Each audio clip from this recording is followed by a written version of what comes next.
All right. Still, Biashara Tuesday, hashtag to use Biashara Tuesday, SMS/WhatsApp numbers. Tuma feedback. Where are you guys tuning in from? Na kunaka aje, the weather, the atmosphere, the business environment, pia tunataka kujua.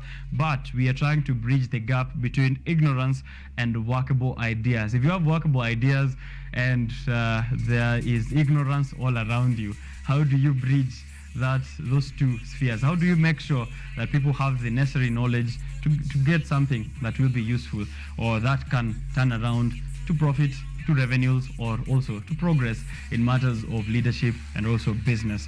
That is a conversation we are trying to set pace here with Wangina Thara, the communications manager and organizing secretary of JMLS. I'll be telling you what JMLS stands for, but if you are keen, when I started the show, I did say the full meaning or what JMLS stands for. However, the communication manager and organizing secretary will be putting all of that into perspective. Don't go too far. If you have any questions, please shoot them through to us at KUTV Kenya. I'll be right back with her.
Alright, so it is Jeff Hill Mentorship and Leadership Summit. Msiniwe, kuna mtu hapa anasema that nimekuja kuwapatia mtihani ama nimekuja kuwaelezea vitu zinafanyika kwa show. So, alright, JMLS stands for Jeff Hill Mentorship and Leadership Summit.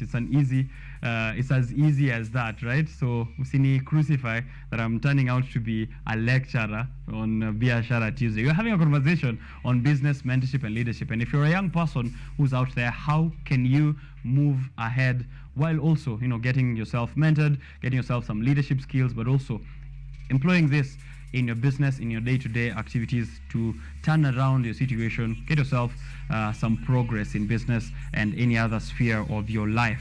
Jeff Hill Mentorship and Leadership Summits train and mentor on leadership, creativity, and innovation, human dignity in effort to advance peace and also climate change. And I'm sitting here, as I already introduced to you guys before going on break there, Wangina, who is the communications manager and organizing secretary for Jeff Hill Mentorship, and she will be telling us exactly how they've been doing the activities over at JMLS, and also if you want to join, and how are the benefits, or what exactly can you look forward to once you join JMLS. Welcome to the show, Wangina. Thank you. How are you? I'm very fine. Yeah? Are you a fan of World Cup? Are you? I followed it kwanzia the opening ceremony, so I'm a very big fan. Yeah, so you're having quite a good time. Yeah. This period. Yeah, I am. Great. Welcome to the show. You're the communications manager and organizing secretary at JMLS. Before maybe we get to your role as the communications manager and organizing secretary, were you also part of the mentees under JMLS before? Or are you? Part of the mentees, no. Part of the founders, yes. Oh, okay. Yeah, because when it was started, the idea came with two guys who are Jeff and Hillary. That's where the Jeff Hill name came from. Oh, okay. Yeah, there's a Jeff and a Hillary. That's a bit. That's like, I think way creative than what I see in shops. I see Ann Kama for Ann and Kamau, but Jeffil is a good one. So Jeff and Hillary came up with the idea, but they needed more people on board, and so they approached me because we had done a previous project with them, a book launch project.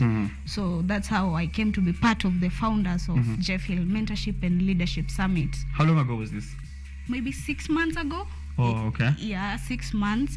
And I will say it was started virtually. Like we are, most of us are from KU, but when it started, we were at home during the holidays, the second term. And we were like, what can we do?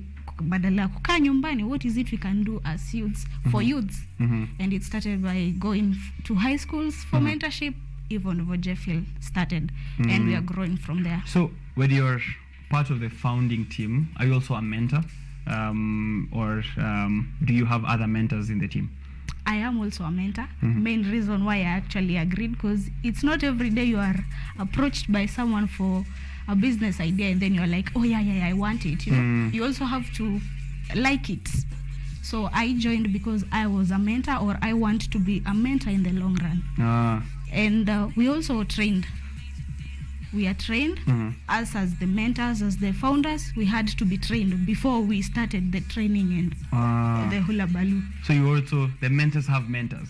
The mentors have mentors. All right, that's actually a really good way to kickstart it. Of course, getting knowledge before you pass it down over to the rest of the mentees. You're saying that ignorance is poverty. Yes. How so? Ignorance, we take it as, I take it as lack of knowledge. Like you don't know, and you don't know that you don't know. So if you don't know, it means you're not going to do it. Yeah, because you already don't know, you don't know, so you can't do anything about it. You can't do anything about it. And if you're not doing anything about it, then what is the way forward? There's no way forward for someone who does not know what they are doing, or what they want to do, or where they want to go. That's why we say that ignorance is poverty. The lack of knowledge, okay, you are poor in knowledge, maybe you are poor in maybe a finances. Which is actually the main idea. Finances. All right, so if you're ignorant in that on that scale, if you're ignorant on that scale, and I'm hoping no one who's watching is ignorant on that scale, and you are ignorant in ideas and also maybe finances, and this leads to, of course, not being able to bridge the gap between your ignorance and maybe opportunities which are around you. So Jeff Field Mentorship and Leadership Summit is trying to bridge that gap. How are you doing that? As a foundation, I realized after I joined that it is easier to work or call people on board. For example, we had Dr. Justus Juma. He was an aspiring president here in Kenya, come train us, but not because we called him as an individual, but because we called him as a foundation. And so he's able to create time for 50 people, time that he couldn't create for one person. All right. And so someone who wants to be a leader then is able to reach Dr. Justus Juma, but through the JMLS. Oh, right. Okay. Because actually, I can't just go to maybe President Ruto and be like, oh, I want you to talk to me about. So he'll be like, this one must be a stalker. Right. This one must be a stalker, no. But when he's called by a foundation, then he's able to create time for that, because he's seeing a bigger group. Yeah. All right. So when you started this 6 months ago, to, of course, get to reach to other people who might need leadership, and also to try and bridge that gap of ignorance. Is this targeted to university students, high school students, or how are the mentees or the people who you're trying to bridge this gap for? What is the demographic like? We do all, or is it both? Because we do high school mentorship, which actually was what we have done for the bigger part of the 6 months, having gone to 22 schools, 22 non-schools. It feels like that is the grassroots. I feel like it will be kind of hard to go to a primary school and tell them, by the way, you can be a leader. But when someone is in high school, then that idea, you can create the idea and they'll decide what to do. Mature. Exactly. And in university, now they are leaders. Already. They are already there. They are maybe lazy. Maybe they don't have time. They feel like the lectures are crazy and they don't have time. But when they have someone to remind them, by the way, aside from schoolwork, you can do this. aside from schoolwork, why don't you create time? Because we have our trainings on Thursday at night from 7:30, and we bring people like Dr. Justus Juma on board. We had a therapist last Thursday because of the mental health issue. We had a bishop come talk to us, because I mean, where do we go without God? Spirituality. Yeah. So we are able to remind those in university that aside from kuinama, as we say, kuinama lunch ipite. Yeah, you can also do this. Maybe it will reduce the kuinama. Okay. Yeah, definitely. Now, you said you have this on Thursdays. Yeah. So how is what exactly happens during that period, and where does this happen? During it's a virtual meeting. First of all, the Thursday one is a virtual meeting, and a link is communicated every Monday. So like from Monday, if you check like on our pages, we have social media pages, you'll find the links and who is coming and the topic to be discussed. It happens on Thursday from 7:30 p.m. to 9:30 p.m. It's taken that time most people are actually like at home or resting. That's why. Then what happens is that we are able now. This is a place that you're able to talk to that person. That he's not only there to tell you what to do, but he's also there to listen to what you have been doing and what you need help in. That's why I remember when we started like 4 months ago, the Thursday meetings, we would like have 10 people on board. Now we go up to 40 people. We're like, is this happening? Because this one learned, and then they went told someone, and then they told someone. We actually have lecturers joining us on the Thursday meeting. Who also wants to listen to. And wants to listen. Yet it is a youth foundation. So I mean, you're only 18. This lecturer might be 60, but he's sitting there also listening. trying to be mentored. Also trying to be mentored and led or taught on leadership. Yeah. Great. You've mentioned there a couple of interesting things that you also have a look at on those Thursdays. You said you had a therapist the other Thursday. You also had a bishop. Of course, I hear the spirituality, mental health, leadership, innovation. What are some of the other themes that you guys tackle at the training? At the training, first of all, also, you know, I believe the main reason why people are also able to join is at the end of the day, what do they get from this? There's certification. Oh, okay. And the certification comes with the levels. There's a bronze certification for the number of, it comes with the number of times you've joined. Then there's the silver one, there's the gold one. Apart from mental health and all those that I've mentioned, we also get to like be a cheerleader. Now we come and ask you, what were you doing? What did you want to do? What do you want to have done by tomorrow? And we are like the reminder, by the way, you were to do this. By the way, let's work together and see what we can achieve by doing this together. So apart from getting people talking to us, then we are able to stand and sit down for a minute and replan or restructure what we had personally. Yeah. That's an amazing setup you have going on. There's so many activities which does, of course, on very important aspects of a youth who's especially in campus needs that kind of mentorship, someone to be an accountability partner, and I feel like they do get that at Jeffield mentorship and leadership, right? So the process to join now, for someone who's watching, they'd like to be part of it, how do they go through with that? If you want to be a part of Jeff Hill Mentorship and Leadership Summit, especially if you are around KU, maybe I should have mentioned that we have something that we call charters. There's a KU charter, a Pwani charter, and a Tangaza University charter. These are like, let's say, offices, only that they're invisible offices. And in those charters, you get to meet your chairman in that charter. And joining is pretty easy from there, because with the chairman, then you are as well as part of the group. Yeah. There's no registration fee, no requirements, eligibility requirements, anything like that. Registration is that you are a youth. And if you are older, then you have to be our sponsor. I'm joking. But yeah, it's only that you are a youth and you want to learn, or you want to learn, maybe teach. It's all allowed. That is all the registration required as of now. So if they do want to do that, they have to ensure, of course, they go to the universities that you've mentioned and meet with the chairman. But if they can't, of course, meet with the chairman, they don't have the contacts, is there a way to reach out? Yes. Call, website? There is a number. 0796 87 77 13. 0796 87 77 13, where you'll reach our HR, our human resource manager. There is also JeffHill, the email jeffhillmentorship@gmail.com. jeffhillmentorship@gmail.com. All of them are in small letters. And then we are on Facebook as JeffHill Mentorship. We are on IG at JeffHill Mentorship, and that's all. Right. So make sure that you're checking out JeffHill Mentorship and Leadership Summit for you to, of course, be helped in bridging the gap between some of the few areas that you might be not aware of, and turn them to workable ideas. I also realized that you do tackle emerging issues like climate change and peace advocacy. Why is that important? How important is that in the conversations that are happening at JeffHill? It's as important as ensuring that we are there in the long run.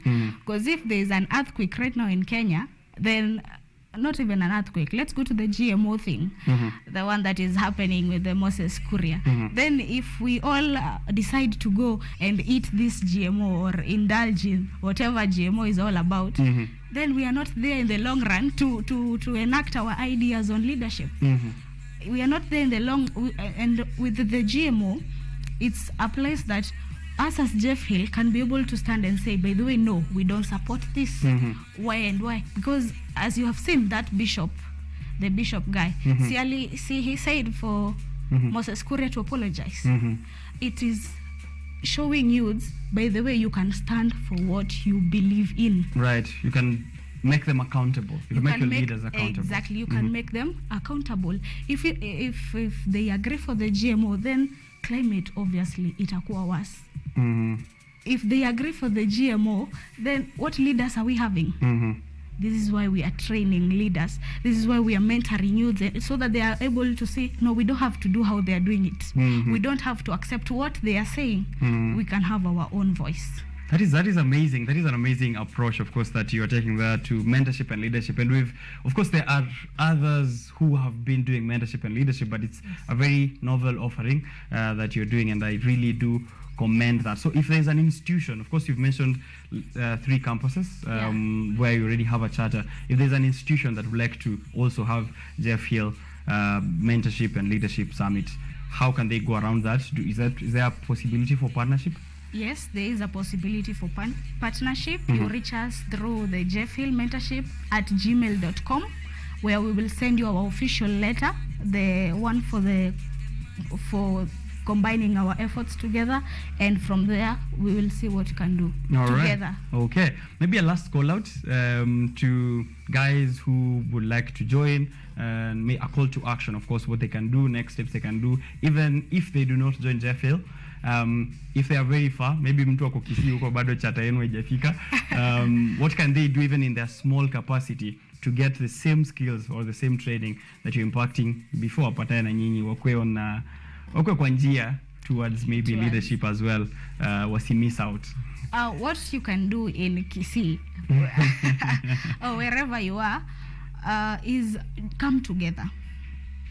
The main thing is teamwork. Please come together, work together. If they say if you walk alone, you walk further, but if you walk together, you walk far. So come together. That's the secret. It's when you come together that you're able to approach the biggest of people as we know them, because nilisema ukienda peke yako, then you are considered a stalker. True. So the secret is teamwork. Come together. All right. Yeah. Thank you very much, Wangina, of course, the communications manager and as well as the organizing secretary for JFL, JMLS, JFL Mentorship and Leadership Summit. Check them out in KU, especially if you're a KU student on Thursdays. Are there any other activities apart from the Thursday meeting that happens? Yeah, there are every Sunday also, apart from now that in KU especially that we have exams, but in the other universities I'm sure they are continuing. Every Sundays we have physical meetings. Here in KU it happens at BSSC, room 288, 238, I'm not sure. I'll confirm that later, but in BSSC. BSSC. Yes. You said that Thursday is usually a virtual meetup. So if someone isn't already part of GEM LS, can they get a link to the virtual meetup? Is this something you put out on your social media? Yeah, the links are always shared in our social media accounts. Okay. Yes. Make sure you check them out on Facebook, especially where they said they are very active. Alafu on Thursday, ukisha join, utuambie pia what kind of insight do you get in as we try to bridge the gap between ignorance and workable ideas. Asante sana Wangina for that conversation. Thank you. Okay, now here we are going for a short break, but I'm coming back with Hilary Matano, the programs officer at Nico Green. The discussion we had with Wangina there did mention a bit of social governance and also environmental. Tumongelea GMO, climate change pale. And when businesses are doing their reports, I said earlier, they usually do a financial report. But ESG, environmental, social, and governance, has been missing for quite some time. What is the responsibility of a corporate, of a business, to the environment around them, to the social structure around them, and how can they do reporting to show that what they're doing as a business is sustainable? This is the sustainability report, and Hilary Matano from Nico Green, the programs officer, will be telling me how you can go about that sustainability reporting. As Hilary comes through, of course, we're also going to continue that conversation on empowerment. If you notice, there's a theme around these conversations: empowering the youth, empowering businesses in doing sustainability reporting, empowering women through manufacturing and construction is the other conversation we'll be having with Daniel Midega, the head of impact at Builder. They are training women specifically and exclusively on matters of construction and artisanry, if that is the correct grammatical extension of that word. But I'll be having those conversations later, so continue sending me your feedback at KUTV Kenya, at Richard_Kenya. If you have any questions on how you can get this empowerment, on how you can reach out to these guests or these experts and professionals that we are hosting here this morning, do send them to us, and then when we're back, we'll be forwarding them to the relevant people. So don't go too far. I'll be right back. It's all